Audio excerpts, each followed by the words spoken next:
Mr. Chair, may I proceed? Yes, please proceed, Congressman Akop. Marami pong salamat. Magandang umaga po sa ating lahat. And before I proceed with my interpellation proper,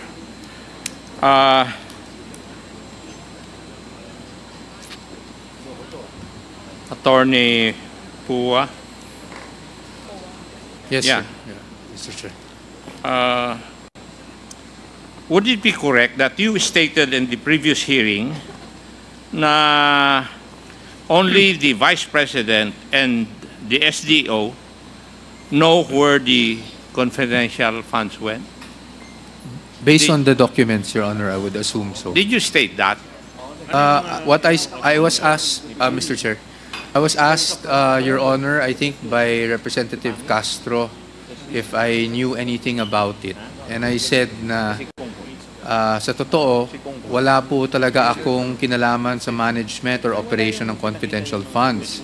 So if I remember correctly, and the transcripts would probably bear me out, tinanong niya, kung hindi ikaw sino? So I said, I would assume the signatories, Your Honor, of the certifications and of the other documents. And she asked me who. So I said the SDO and probably the head of agency. So yung sagot po ninyo, it's a presumption. Well, Your Honor, kasi hindi ko po alam kung saan... Because you answered the question under oath. Yes, Your Honor. And therefore, you stated the name of the Vice President and the Special Disbursing Officer. That they're the only ones who know where the confidential funds went. That is correct, Your Honor. No? That Because is why I asked based you on the documents, yes. whether you stated this statement in the last hearing. Yes, Your Honor. But just to clarify, I mentioned that it was based on the documents, Your Honor, because the documents would point that way. Kasi kung titingnan ko yung statement po ninyo, kung wala nang ibang nakakalam kung saan napunta yung pondo, dalawang bagay lang ang nangyari. Di ba? Kasi either ibinulsa ni VP o ni SDO o ginamit sa ibang bagay ni VP at saka ni SDO. Hindi po ba? Your Honor, please, I wasn't... Hindi, yun po yung sagot but ninyo. I wasn't alluding to that, Your Honor. I beg your pardon? I wasn't alluding to that, Your Honor, if I may beg your indulgence. Opo. Pawa, correct me if I'm wrong. Di ba? Yung pondo allocated sa office. Tama. Nag-cash advance sila from Land Bank. Tama. Land Bank, nag-cash advance sila doon, dinala sa opisina. Ang makaalam na lang doon ay yung head of office or head of agency at saka yung special disbursing officer. Tama. Di ba ba? At yung special disbursing officer, yun yung mag-allocate kung saan pupunta yung gagastusin yung pondo. Di po ba? Sagutin niyo ako, Kowa. Do you agree with me? Yes.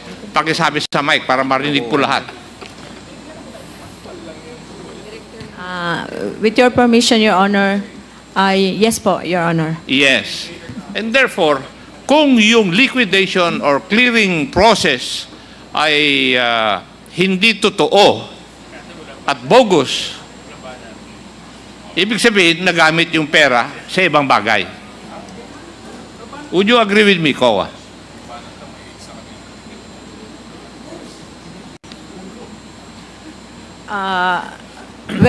Based on your statement, Your Honor, and based on which you said that the liquidation or the documents are bogus, so we presume that the funds, no other evidence presented, were illegally disbursed. Hindi po ba kayo kumbinsido sa mga sagot ninyo at saka sa mga katanungan na aking makasama na yung DEPs or documentary evidence of payments or acknowledgement receipts ay puro may diferensya? Di po ba? And therefore, pag yung liquidation instruments, part of your clearing process or liquidation process, ay mali-mali na, saan napunta yung pera?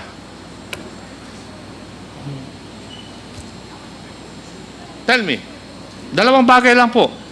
Kasi dami ko na naimbestigan na ganito nung nasa pulis ako eh. Saka sa PCINP. Di ba?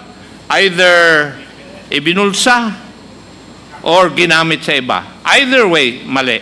Di po ba? Would you agree, COA? If the liquidation po is bogus, Kasi hindi naman napunta doon sa totoo eh. Doon sa clearing instruments na binigay. Di ba? Kung naibulsa, masama, ninakaw mo na eh, di ba? Ngayon, kung ginamit sa iba, technical malversation yun. Would you agree with me, Attorney? that is assuming it was not used as confidential expense po. Mali na nga yung clearing instrument sa liquidation process eh. Yung mali yung pag-clear at saka pag-liquidate, what is your conclusion?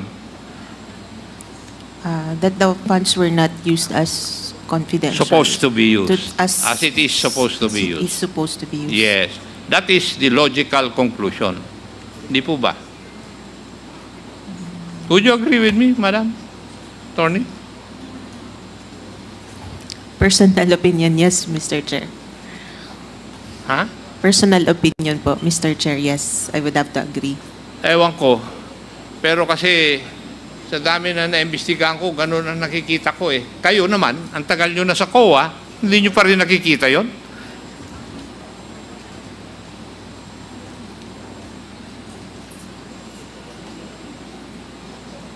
Di ba? Kasi if your liquidation or clearing process is wrong, di definitely yung kung saan pinuntahan yung pera, hindi po dun sa tama.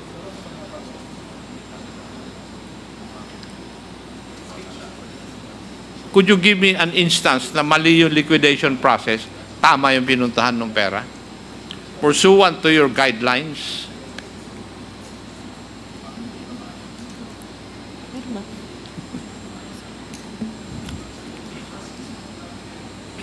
Yun nga po, Mr. Chair, personal opinion, if the confidential funds were not used as it is intended to be used, it's already technical malversation. Yes, kasi kitang-kita naman na yung paggamit po nila sa pondo, parang nilegalize lang nila by their submission to you, yung DEPs nila, o kaya ARs, or acknowledgement receipts. Di ba? Na mali-mali. Would you agree with me? Yes, Mr. Chair. Yes, thank you. Kasi yun ang nakikita ko na nangyari, process eh. Nag-withdraw sa land bank dahil nandun yung pondo na confidential fund. Dinala sa opisina yung SDO. Hindi ko alam. Kaya nga hinahanap namin yung SDO para tanuhin namin kung saan napunta eh. Paano niya inallocate yung pondo eh. But as it is, yung liquidation instruments ay mali-mali po eh. Kaya sigurado ako, hindi napunta sa tama rin yung pondo. There are only two things na pinuntahan yung pondo. Nagamit sa iba o ibinulsa. So ayaw nyo matanggap yun. Ako kaya kong tanggapin. Kasi marami na akong dinaanan na investigasyon. Na ganun. Natameme kayo? Ha? Di ba? Could you please tell us? Kasi marami nangyayari ganito eh. Which, I think, you know. Kasi hindi lang naman doon sa OBP yan, tingin ko.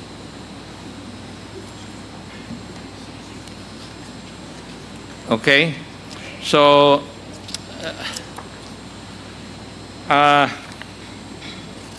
pwede po bang malaman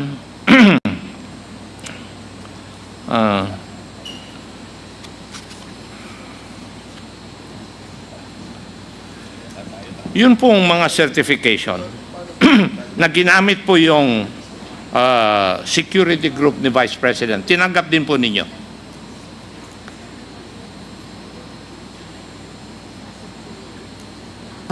Mr. Chair, hindi po. Yung proof sa rewards ni OVP, hindi po.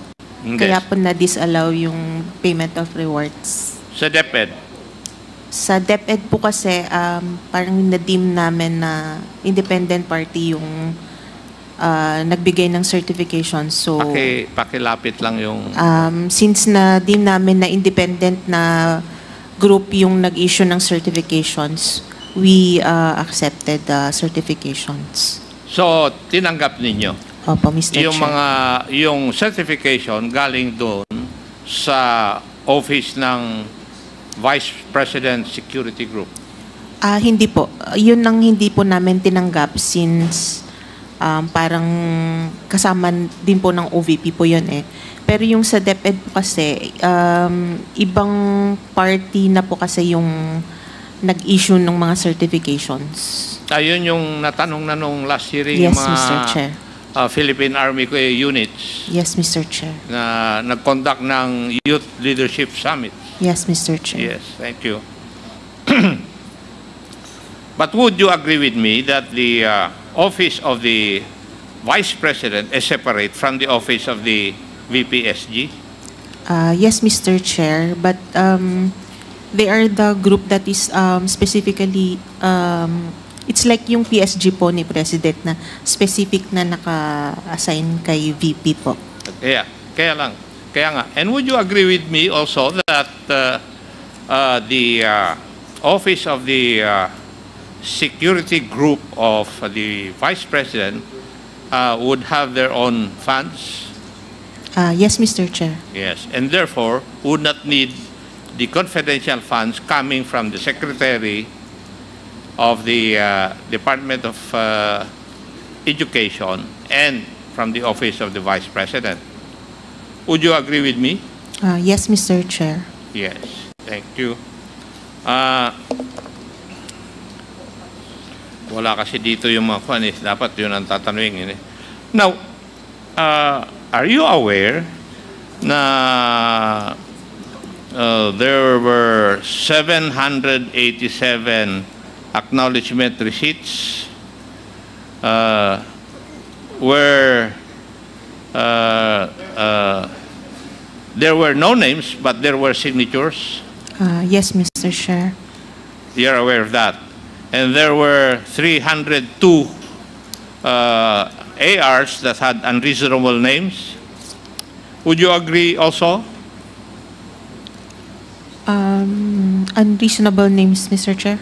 Unreadable. Unreadable. Yes, Mr. Chair. Then there were 5 names repeated. That was not an observation, Mr. Chair. Yung repeated names po, hindi po namin naging observation. Hindi nyo nakita yon. Okay.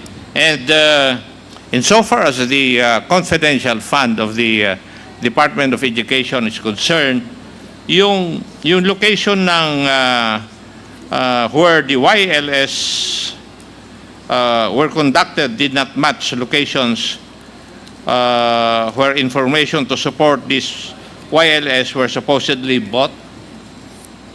Would you agree with that? Yes, Mr. Chair. May specific areas po yung certification. Yes. Now, would you also agree that there were identical entries, amount expended, and number of receipts for the second and third quarter of 2023 for entries on provision of medical and food aid? Yes, Mr. Chair. Yes. It's not very unusual naman po. Since I beg your pardon? it's not very unusual naman po since pwede naman po talaga mangyari So, usual na, yung nangyayari yon. Hindi naman po usual, pero hindi naman siya ganun ka-unusual. Oh, sige. Whether it's usual or unusual, is it in accordance with the joint circular? Sa joint circular po kasi, documentary evidence of payment lang po ang requirement. Sa pakisagot lang yung tanong, whether usual or unusual, is it in accordance with your joint circular? Since the document was submitted You po, think they are? yes po, yes. So it's your opinion. Yes, Mr. Okay, Chair. thank you. May we go to yung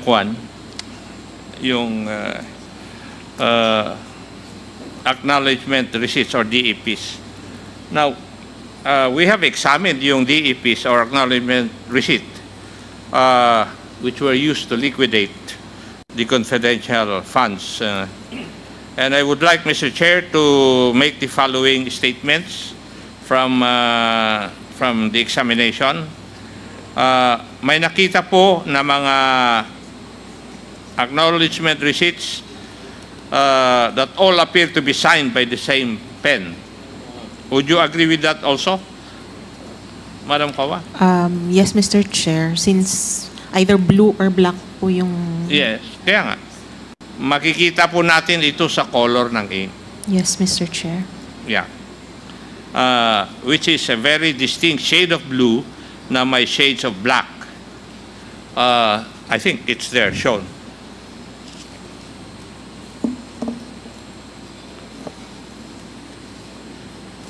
Yan di po ba yung acknowledgement receipts na nasa inyo?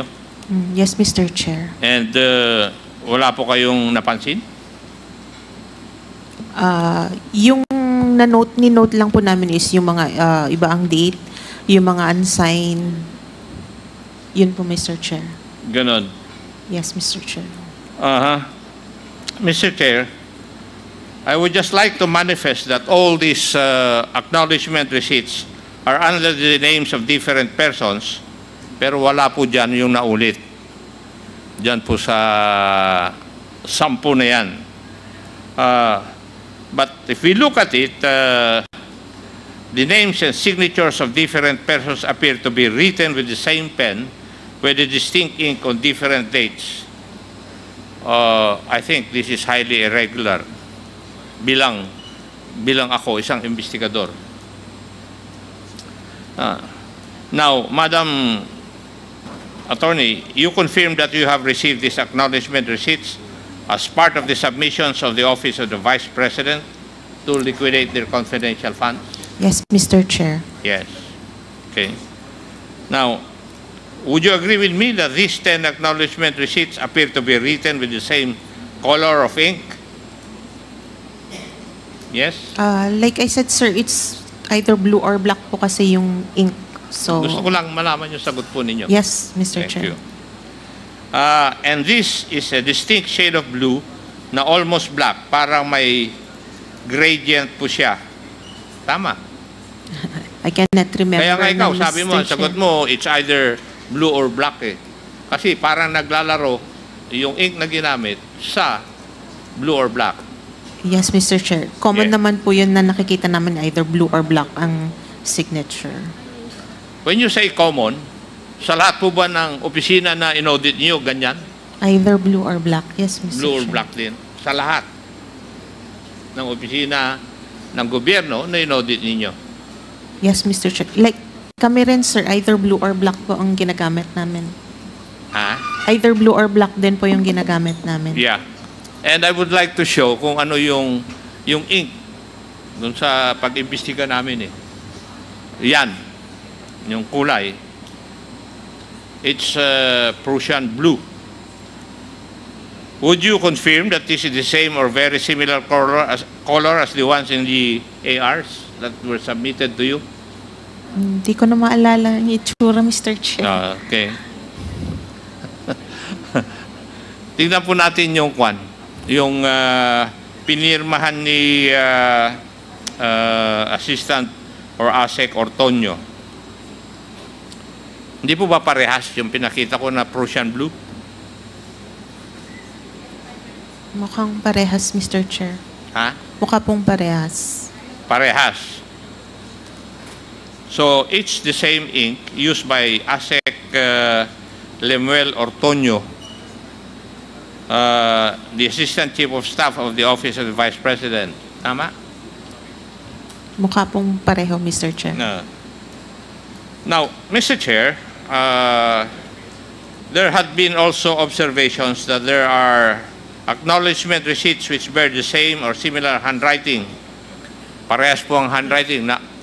May nakita rin po ba kayong ganon, Madam Attorney, na halos parehas ang handwriting doon sa mga ARs? Hindi naman po kami experts sa handwriting, Mr. Chair. Hindi naman kailangan ng expert para makita ko minsan yan eh. Comsec, pwede ba ipakita yung kwan? Yung picture ng halos parehas ng kwan? Ng handwriting? Yung AR dated July 27, 2023 and July 25, 2023. Kung pwede ipakita.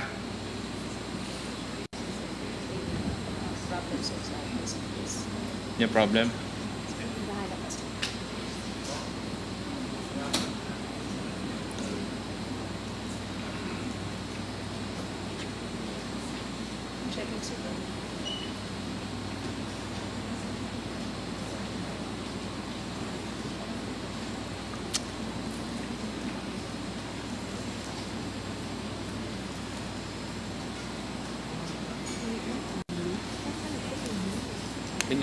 Hindi maikwan? Saan ba sila?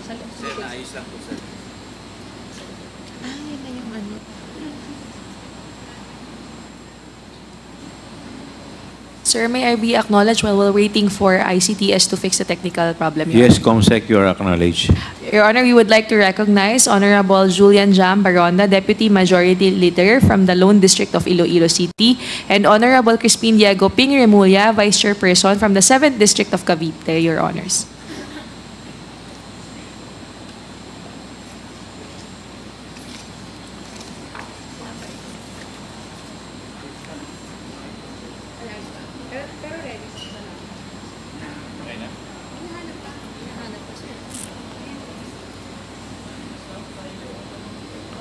Attorney, bago natin, kasi nagkakaroon ng technical problem, pwede bang magtanong din ako ng, kasi hindi ako naliliwanagan dito sa, yung,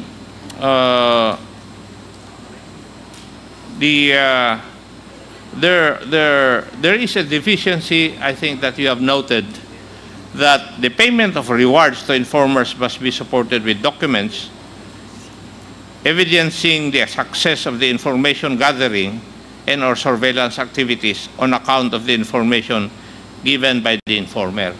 Ito Yes. po yung ginamit dun sa yung YSL. Yes, Mr. Chair. Tama? Yes, Mr. Chair.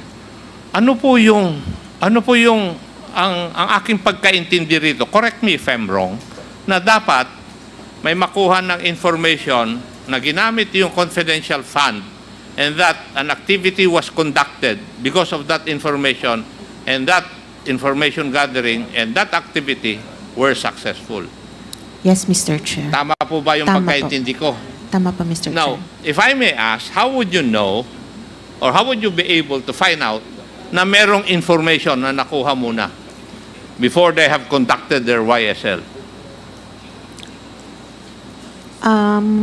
Wala po kaming information on that. So, either may separate sila as part nung purchase of information and then separate yung rewards, or nabayaran na siya same with rewards. Pero requirement po nyo yun, di ba? Requirement ng circular. Yeah, kaya po yung yung additional requirement. That is precisely the reason why you will justify the buying of information, Yes, which would Mr. lead Chair. to a successful event or operation. Yes, Mr. Chair. Di po ba? Yes, Mr. Chair. Kasi ginagawa rin namin nung nasa servisyo ako yun eh. I know that. Yes, Mr. Pero Chair. parang pagkaintindi ko sa inyong clearing instruments, parang hindi, just because there was a certification that the YSL YLS pala were successful, tama na yun. Parang gano'n ang pagkaintindi ko. Samantalang nung kami ang nasa serbisyo, ang requirement is that ipapakita namin na may information kaming binayaran, and because of that information, an operation was conducted and it was successful. Hindi ba dapat gano'n? Yes, Mr. Chair. Pero in the case of the confidential fund of the OVP and the DepEd, hindi ko nakikita yon. Yun nga po, kaya ni-require namin sila mag-submit ng additional documents. And yung nag-review po, naging sufficient na po yung certification from yung 5 certifications. And that is enough to show na tama po yung ginawa nila just because nag-submit sila ng certification that YLS was conducted and it was successful. Di ba ang concept dapat nun is you use confidential fund to buy information, and because of that information bought or acquired, you conduct an operation. Yes, And Mr. that Chair. operation should turn successful. Yes, Mr. Chair. Ganun po yung requirement sa amin nung nasa serbisyo kami. Intelligence fund. Yes, Mr. Basically, they are the same. Tama po, Mr. Chair. So, bakit po naniwala kayo sa certification lang na successful yung pag-conduct ng YSL? Since yun nga po, independent na agency po yung nagbigay ng certification, and sabi naman po niya na because of the YLS nga wala pong na-influence na mga bata, we deemed it successful. Compared po dun sa yung sabi niyo po kanina na yung sa VP SPG group, ang sinabit lang po nila was a listing of the activities of the Vice President, which is wala naman pong information kung may success ba na may successful activity ba na nagawa because of the information they have gathered. Yun yung sa security group. Yes, Mr. Chair. And is there any way that you will determine that the confidential fund of the OVP and DepEd, these funds were used sa activity ng VPS security group?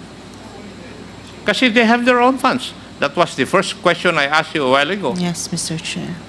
That the Presidential Security Group and part of that is the Vice President Security Group. May pondo po sila naka-allocate talaga. Yes, Mr. Chair. Oh, but they were not able to show, if I will appraise yung documents, they were not able to show that confidential funds of the OVP and the DepEd were used in such activities. Yes, Can you Mr. see that they were used? No, Mr. Chair. Kaya nga po, hindi naman siya na-consider since yung list of activities lang po ang sinubmit nila, which is, alam nila since sila naman po yung kasama ni VP sa mga activities na yun. But anyway, hindi pa rin yata tapos page. Ready na, sir. Ready na? Pakishow nga yung yung acknowledgement receipts dated July 27 tsaka July 25, 2023.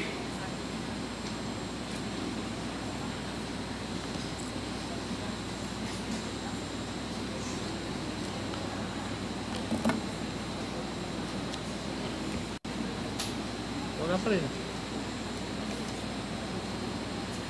Ipakita mo na lang sa kanya. Madam Attorney, papakita ko na lang sa iyo yung observation namin.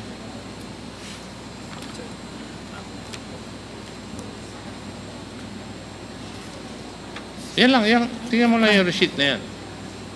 Because I will ask questions. Okay? Pwede.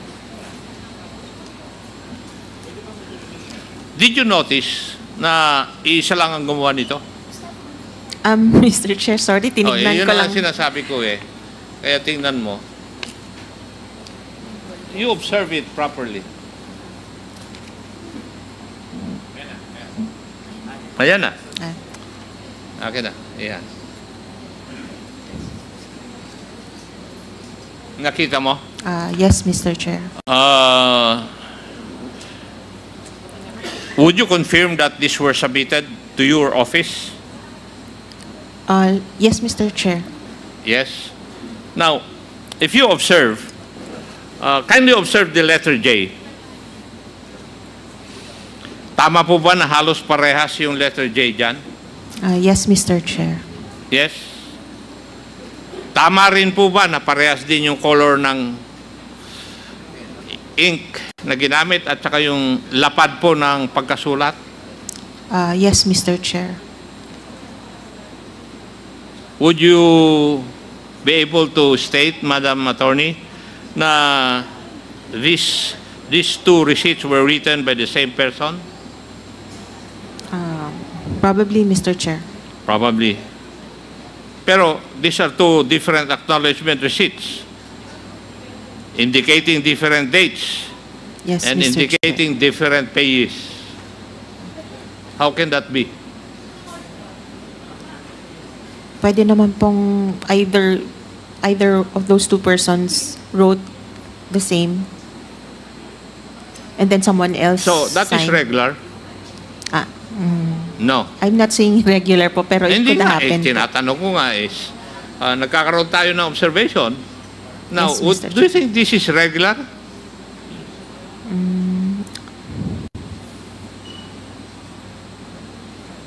Hindi. No. No. Thank you. Mr. Chair, makikita po natin dito na there are certain things na irregular insofar as the DEPs or acknowledgement receipts submitted by the two offices doon po sa COA.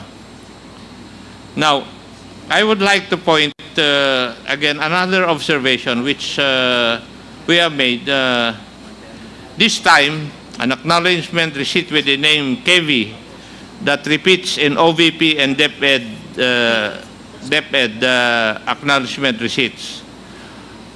Kindly show yung OVP at saka DepEd acknowledgement receipts.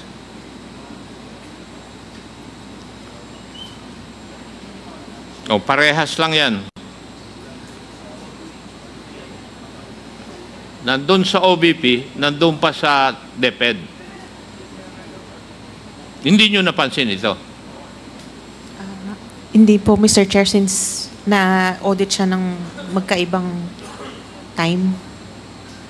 Okay. Pero, would you confirm that the two ARs, parehas ang pangalan na KV?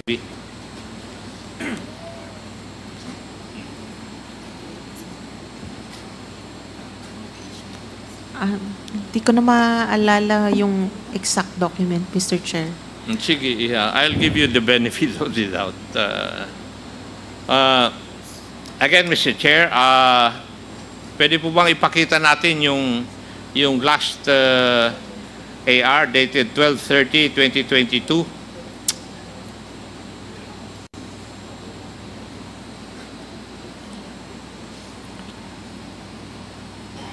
Sinabit din pa ito sa inyo? Yes, Mr. Chair. Ha? Yes. Yes. Basta lahat po ng sinubmit namin po, Mr. Chair, sa inyo. Galing sa amin po. Oh, sige. Yun ang binigay nyo sa committee. Yes, Mr. Tama, Chair. nabasa namin. Yes, Mr. Chair. Yes. The name would read, tama po ba? Mary Grace Piatos? Piati? Ha? Piati? Piatos. Piati? Ang pagkabasa ko, Piatos eh. Y po yung last? Y, hindi S. May ano po siya eh. Ayun o, tingnan mo. Y po. Since masyado nang mababa yung tail. Okay. Now, sa tingin mo, totoong tao yan?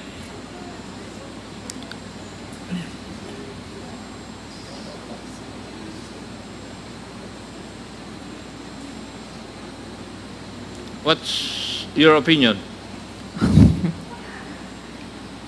It could be a person. Could be a person. Pero, would you know na merong restaurant na Mary Grace ang pangalan? Yes, Mr. Chair. Cafe At meron Mary ding Grace. Piatos na brown ng potato chips? Yes, Mr. Chair. Would you know that? Yes, Mr. Chair. Yes. Anyway, It's at Piati. least alam mo rin pala mga yon.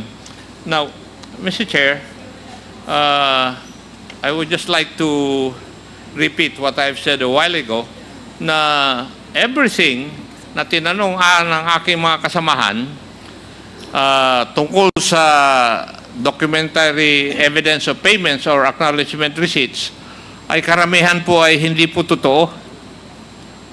And therefore, if hindi po totoo, hindi natin malalaman kung saan talaga napunta yung pondo, yung confidential fund, until and unless we would be able to grill yung dalawang SDOs, the SDO of the Office of the Vice President and the SDO of the Department of Education. Si Madam Acosta yata at saka yung isa. So we can only surmise, Mr. Chair, na yung pondo, dalawa lang ang pupuntahan nun eh. Kagaya ng sabi ko, sa bulsa or nagamit po sa ibang bagay. Both hindi po tama. Kasi kung ginamit sa ibang bagay, and I think the lawyers of COA would agree with me that there's technical malversation. Kasi iba ang purpose ng pondo, ginamit sa iba. Thank you, Mr. Chair. Marami pong salamat sa opportunity.